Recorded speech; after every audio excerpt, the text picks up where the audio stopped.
안녕하세요. 사람이 살면서 희생이란 단어가 왜 이렇게 새삼스럽게 힘들게 느껴지는지 모르겠네요. 저는 저희 부모님한테 너무 큰 사랑을 너무 많이 받고 자랐고 지금도 결혼해서까지 도움을 받고 있는데 저는 그 사랑과 희생을 당연하다고만 생각하면서 살아오고 있었던 것 같습니다. 이것도 아무나 하는 것은 아니구나라는 것을 저희 시어머니 보고 알았네요.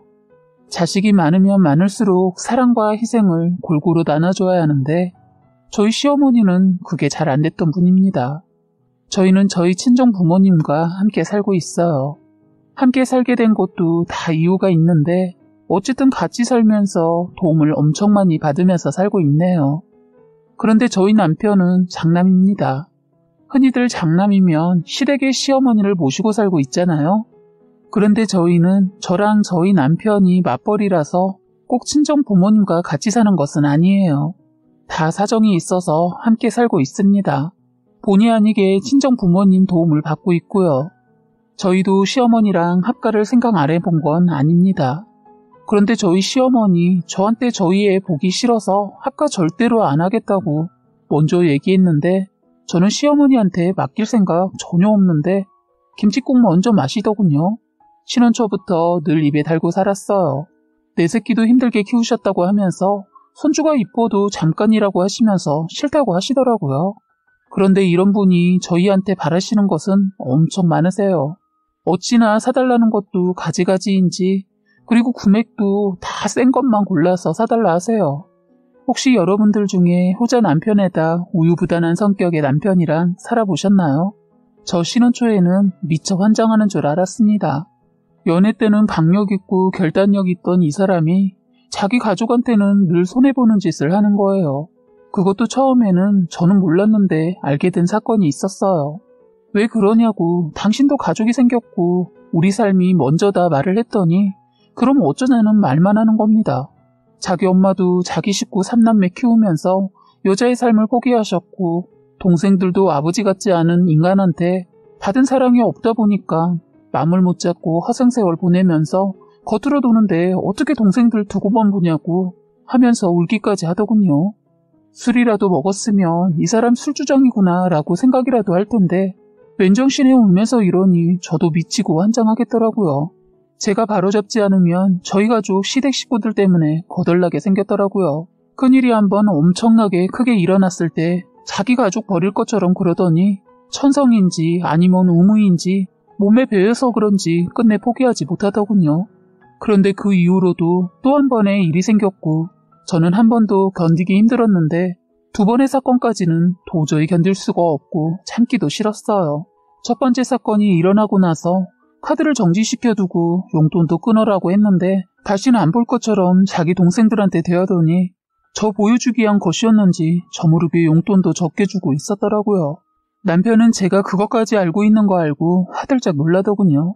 사실 결혼하기 전부터 이러고 생활하고 있었고 결혼하고 나서도 저 모르게 자기 용돈이나 월급에서 동생들 생활비 주고 있었더라고요.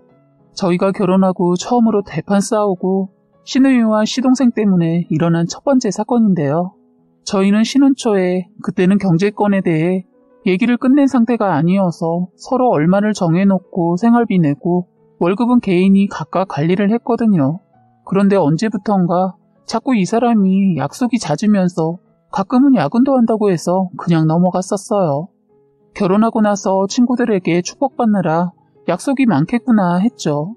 저 또한 일을 하고 있었으니까 이해가 되고 저도 결혼하고 축복받느라 한동안은 늦은 귀가를 했거든요. 그런데 어느 정도 시간이 지났는데도 자꾸 늦게 오길래 마침 회사 근처에 갔다가 연락을 해봤는데 전화를 받지 않는 거예요. 거기에다 회사도 전화를 받지 않더라고요. 저도 모르게 이상한 상상도 했지만 믿었어요. 그럴 사람이 아니기에 믿었는데 제 행동은 그러지 못하고 있더군요. 다음날 새벽에 남편 차를 수색하고 내비도 봤어요. 내가 왜 이러나 싶으면서도 제 눈으로 확인하고 싶었습니다. 남편이 아무리 성실하고 저밖에 모른다 해도 거짓말까지 하면서 이러는 걸 보니 뭔가 있구나 싶었어요. 그리고 제 눈으로 확인해야 앞으로 살 것 같았어요. 차 안에서 내비를 꺼내다가 남편이 자는 것을 확인하고 들어보았는데 한강한 소리를 들었습니다.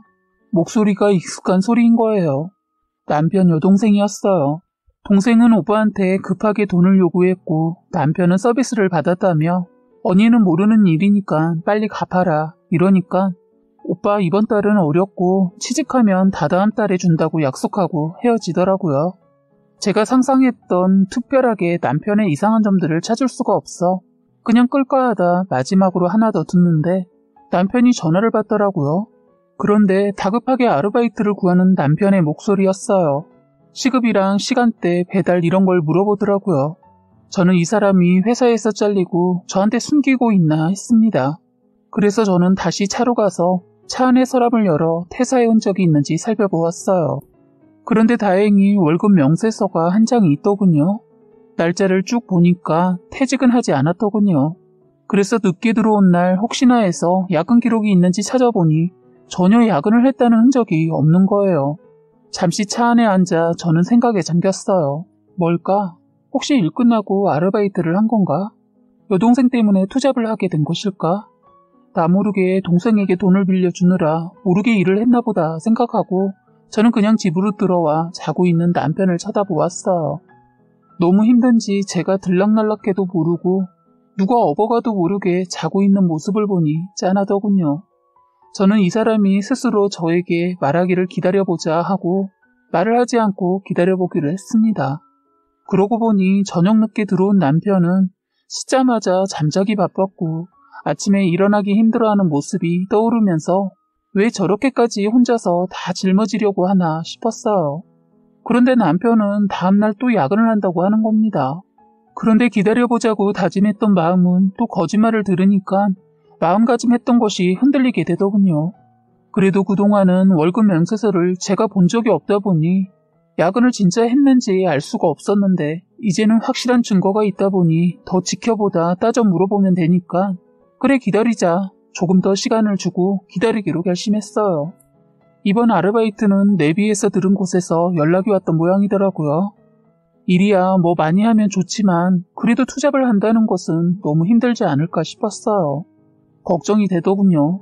그리고 저도 벌고 있고 집도 융자 조금밖에 안 받아서 그렇게까지 죽어라 일 안 해도 된다는 생각에 저는 끝내 더 참지 못하고 안 되겠다 싶어서 얘기를 해봤어요.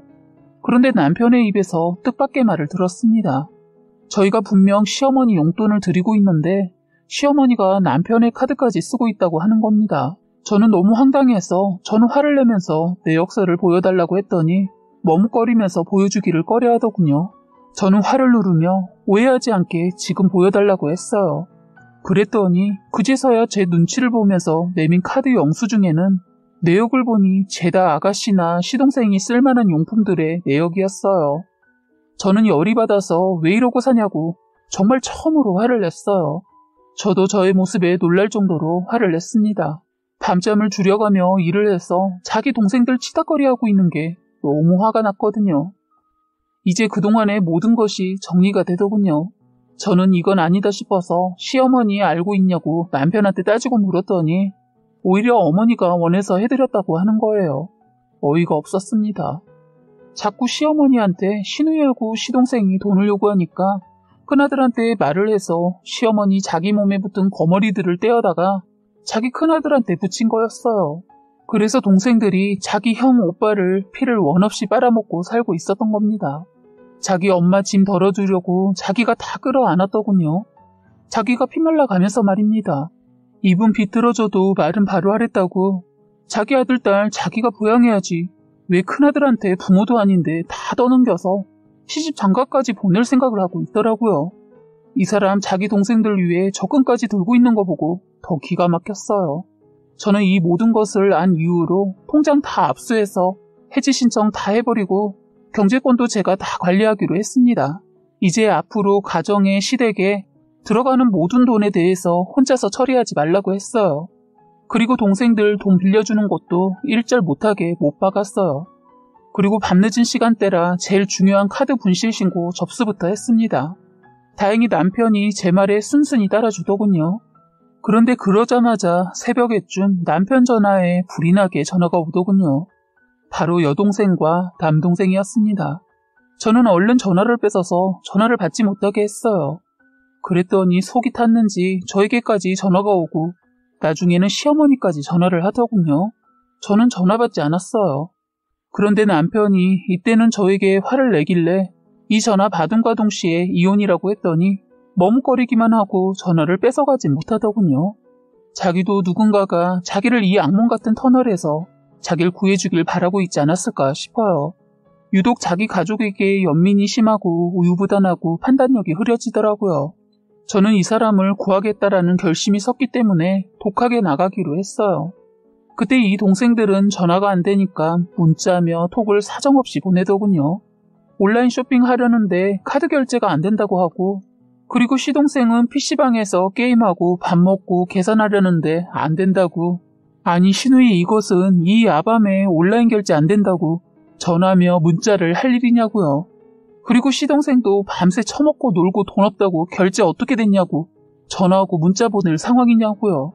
자기 엄마는 뭐고 왜 형이 부모 노릇해야 하는지 이해가 안 되었어요.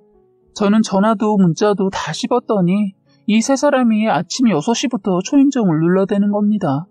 저는 남편한테 조용히 있으라고 했어요.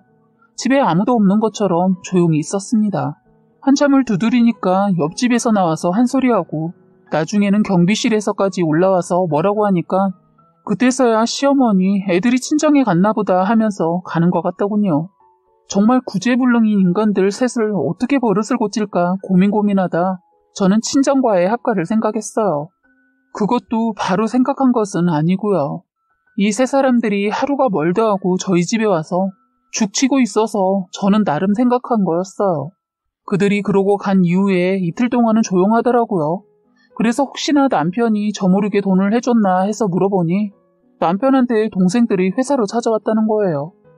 그래서 남편은 그날 처가에 갔었고 전화가 둘 다 문제가 있어서 못 받았다고 둘러대고 마지막으로 모든 경제권 저에게 뺏겼다고 말했다는 겁니다.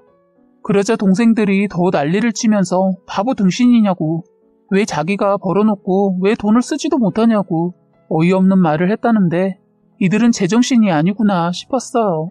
정신 상태가 썩었더라고요. 남의 돈을 쉽게 알고 지들이 피땀 흘려 돈을 벌어보지를 않아서 자기 형이 얼마나 피땀 흘려 버는지를 모르는 썩어빠진 상태의 인간들을 더 이상 제 남편의 곁에 둘 수가 없겠다 싶어서 무슨 조치를 취해야겠다 생각하고 있었는데 이것들이 자기 형 오빠 돈을 제가 다 가로챘다고 저희 집으로 쳐들어온 거예요. 그리고 자기들도 식구니까 저희 신혼집에 있어도 되지 않냐고 하면서 죽치고 있으려고 하는 거예요. 냉장고에서 마구 꺼내다 먹고 마치 자기 집인 양 생활을 하는 겁니다. 솔직히 저는 저한테 겁이나 아니면 자기들 이런 사람들이니까 자기들 건드리지 마 이런 식으로 보여주고 이러다 말겠지 했습니다. 그런데 하루가 다 가도록 가지도 않고 그러더군요. 그러더니 다음날까지 안 가는 거예요. 저는 출근하기 위해 이른 새벽에 일어나서 화장실을 가려다 기겁하고 말았네요. 시동생 이것이 다음날 팬티바람으로 방에서 나오면서 자기 손을 거기다 놓고 박박 긁으면서 저와 마주쳤는데 아무렇지 않게 고개만 까딱하고 인사를 하더니 화장실로 들어가는데 순간 너무 놀라서 비명을 질렀어요. 그 소리에 놀라 남편이 방에서 나왔고 시동생 볼 일이 끝났는지 팬티도 다 채에 올리지 않고 나오는 거예요. 또 한 번 저는 소리쳤고 그 모습을 본 남편은 자기 남동생 뒷목을 잡더니 팬티 한 장 입은 남동생을 끌고 현관문 쪽으로 가더니 문을 열어 내보내버렸어요. 저도 놀랐지만 남동생도 여동생도 놀랐는지 남동생은 문을 두드리면서 형 왜 이러냐고 왜 그래 하면서 문 열어달라고 하고 여동생도 눈치가 보였는지 오빠 왜 그래 기어 들어가는 목소리로 자기 오빠 기분을 살피더군요. 한 번도 이런 적 없던 오빠의 모습에 여동생 슬슬 끼더군요. 그때 남편이 너도 이제 가. 네 오빠 옷 챙겨서 당장 나가. 니들 해도 너무한다. 나 네 새언니 보기 창피하다. 니들 나이가 몇이냐? 그거밖에 머리가 안 돌아가? 니들이 이러는 거 다 내 잘못 같다. 내가 니들을 망가지게 했어. 하면서 갑자기 자기 주먹을 벽에 치기 시작했어요. 저는 놀라서 남편을 말렸지만 사정없이 내리치는데 뼈가 부스러지겠더라고요. 여동생도 놀랐는지 간다고 그만하라고 하면서 짐을 챙겨 후다닥 나갔는데 그때 시동생 그 사이 들어와 자기 형한테 달려들려고 들어왔다가 자기 형 하는 거 보더니 뒷걸음질을 치더군요. 그때 남편이 너희들 지금 안 꺼지면 내가 너희들을 어떻게 할지 모른다. 내가 나쁜 짓 하지 않도록 당장 나가 했는데 남동생은 끝까지 버티더군요. 그러자 남편이 부엌 쪽으로 갔어요. 서랍을 열더니 칼을 꺼내자 남동생 그제서야 정신이 번쩍 들었는지 팬티바람에 주랭랑을 치더군요. 죽긴 싫었나 봐요. 남편은 두 동생이 사라지자 그 자리에 풀썩 주저앉더니 저에게 사과를 했어요. 미안하다고. 저는 남편을 안아주면서 고생했어. 이제 다 내려놔. 내가 이제 당신 동생들이 당신 힘들게 못하게 할게. 했더니 이 사람 고함을 치면서 목 놓아 울더라고요. 그것을 내려놓기가 그렇게 힘든가 보더라고요. 저는 남편을 진정시키고 왜 그렇게까지 동생들과 엄마를 위해 희생을 하냐고 묻자 대답하더군요. 늘 어릴 적부터 엄마한테 들었던 말이니 네 아버지는 없는 사람이다. 네가 이 집 가장이고 네가 있어서 이 엄마는 버티고 살았다 이러면서 어린 남편한테 그 무거운 책임을 다 전담했다는 거예요. 남편 어릴 때 자기 아버지도 계셨지만 술에 쩔어서 일도 자기가 하고 싶으면 하고 하기 싫으면 몇 날 며칠을 놀았다네요. 그 몫은 당연히 저희 남편 몫이었다고 합니다.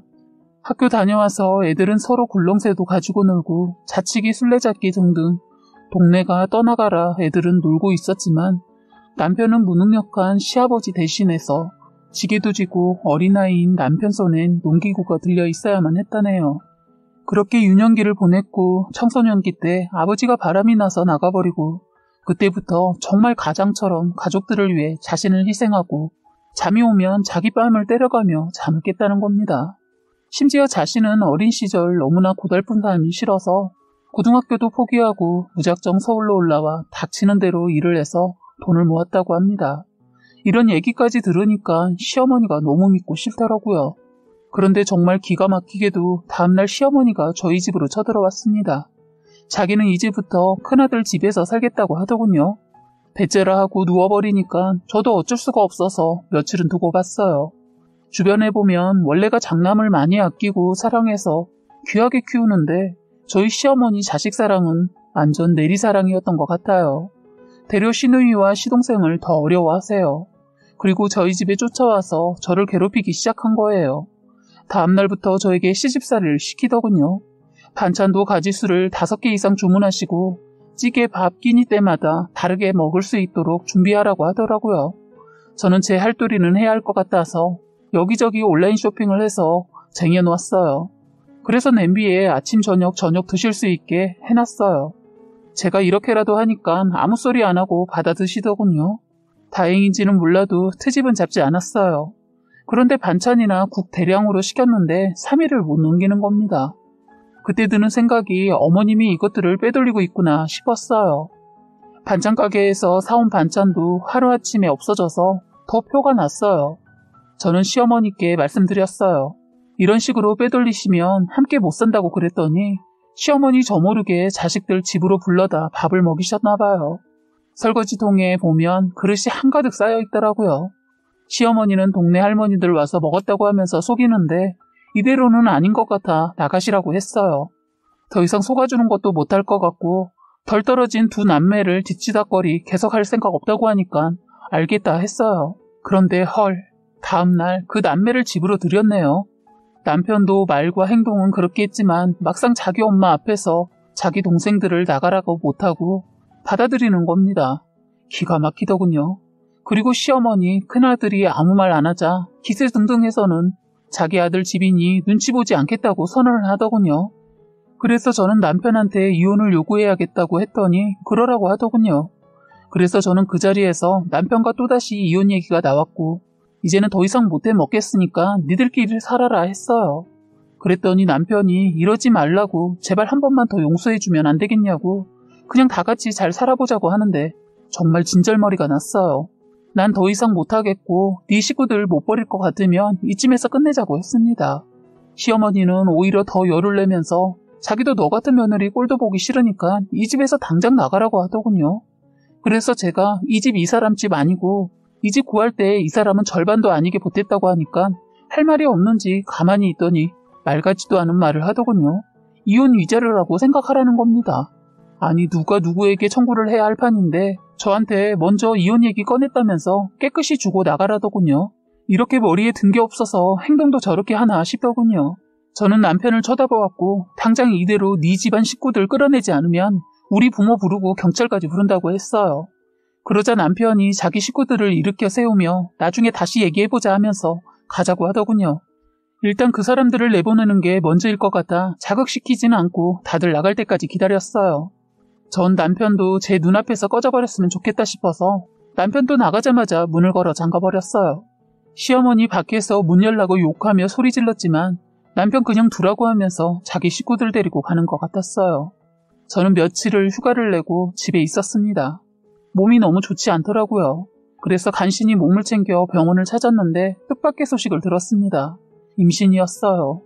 저는 이혼을 결심했기에 2주 만에 남편에게 연락을 해서 할 말도 있고 마지막으로 어떻게 할 생각인지 보려고 만났어요. 그동안 남편도 저에게 생각할 시간이 필요하겠거니 생각했는지 연락을 안 하고 제 연락만 기다리고 있다가 제 연락을 받고 허둥지둥 나왔더라고요. 남편과 저는 커피숍에서 만나 10분 정도는 서로 말을 하지 않았습니다. 겨우 첫 마디 꺼낸 것은 저는 끝내자고 했고 남편도 역시 첫 마디 꺼낸 것이 안 된다고 그러더니 자꾸 미안하다고 빌더군요. 사실 저도 남편과 끝내고 싶지 않았기도 해서 결단을 내리지 못하고 있었습니다. 이대로는 안 될 것 같아 제가 먼저 자리에서 일어나면서 우린 여기까지인 것 같다 하고 일어섰는데 갑자기 현기증이 나면서 자리에 덜썩 주저앉고 말았어요. 남편도 놀라서 달려와 저를 잡아주었고 놀라서 물을 한 모금 들이키는데 헛구역질이 나는 거예요. 저는 입도 또 입덧이었지만 이혼 생각에 스트레스를 받아서인지 몸이 좋지 않았어요. 그래서 더 먹지도 못하니까 몸 상태가 말이 아니었죠. 남편은 저를 보고 얼굴이 말이 아니라면서 어디 아프냐고 걱정을 했어요. 임신까지는 생각하지 못한 것 같았어요. 저는 속이고 유혼하려고 했는데 갑자기 옆 테이블에 계신 나이가 있으신 여자분께서 오지랖을 떨어서 남편이 알게 되었네요. 옆 테이블 아줌마가 새댁이 임신했나 보네, 입덧인가 보다 하더군요. 남편은 저를 빤히 쳐다보며 정말이냐고 묻더군요. 저는 시치미를 뚝 떼고 힘들어서 밥을 못 먹어서 그런 거라고 했더니 옆에 아줌마 또 나서서 아니야 임신 확실해 하는데 이 아줌마가 왜 저러나 싶었어요. 뜻하지 않게 이 사람이 제가 임신했다는 걸 알아버린 남편은 제 손을 꼭 잡더니 절대로 자긴 이혼 못한다고 자기한테 기회를 달라고 그리고 시간을 달라고 하더군요. 그래도 저는 그때 독하게 맘먹고 이 사람을 버리려고 이혼을 하자고 했습니다. 저도 아이 소식 듣자마자 마음이 다 정리가 되지 않았지만 아이를 위해서라도 이혼을 요구했어요. 이 사람은 어떠한 일이 있어도 자기 가족을 절대로 버릴 사람이 아니기에 절대로 이혼 못하겠다고 버티더군요. 그때도 울고불고 가만히 보니까 이 사람 찌질이처럼 눈물이 많고 상처가 많은 사람 같았어요. 이런 상황에서 제가 이 사람을 그 순간 버리면 이 사람은 완전 무너질 것 같았어요. 저는 이 짐을 제가 끌어안기로 하고 대신 약속을 하나 했어요. 앞으로 무슨 일이든 혼자서 결정해서도 안 되고 시어머니 원하는 대로 다 해줘도 안 되고 제일 먼저 동생들 생활비 주는 것부터 끊으라고 했어요. 그런데 남편은 제가 원하는 것보다 더한 것을 하고 제 앞에 나타난 겁니다. 남편은 제가 임신인 걸 확인하고 나서부터는 몰라보게 달라지기 시작했어요. 제가 시키지도 않은 시댁 식구들과 등지고 왔더라고요. 자기도 이제 가족과 새끼가 생겼으니까 더 이상 그 무거운 짐 내려놓고 싶다고, 더 이상 보고 살지 말자고 연을 끊고 왔다는 거예요. 그런 다음 남편은 저희 집을 내놓고 처가로 들어가자고 했어요. 그래야만 자기 식구들이 더 이상 들러붙지 않을 거라고 생각한 모양이더라고요. 이런 상황을 전혀 모르시는 저희 부모님은 너무 기뻐하셨어요. 그래서 저희는 부모님과 같이 살게 된 거예요. 나중에 친정 부모님과 합가하고 정리가 얼추 되었을 때 시댁 얘기를 했어요. 그리고 당분간이든 앞으로든 안 보고 살 거라고 했습니다. 두 동생들이 정신 차릴 때까지는 안 본다고 했으니 적어도 몇 년, 몇십 년이 될지 어느 누구도 모르는 상황입니다. 제 맘 같아서는 하루빨리 정신 차려서 좋게 지내면 좋겠지만 그게 쉬울까 싶기도 해요. 한 번도 자기 손으로 돈을 벌어보지 않은 남매이니 고생이 뭔지 겪고 나서야 저희 앞에 나타나지 않을까 싶네요. 시어머니도 저희가 친정으로 들어간 걸 알고 나서는 오히려 시어머니가 더 열내서 안 본다고 했다고 하는데 듣던 중 반가운 소식이었습니다. 제발 서로 피해주지 않는 선에서 살고 싶네요.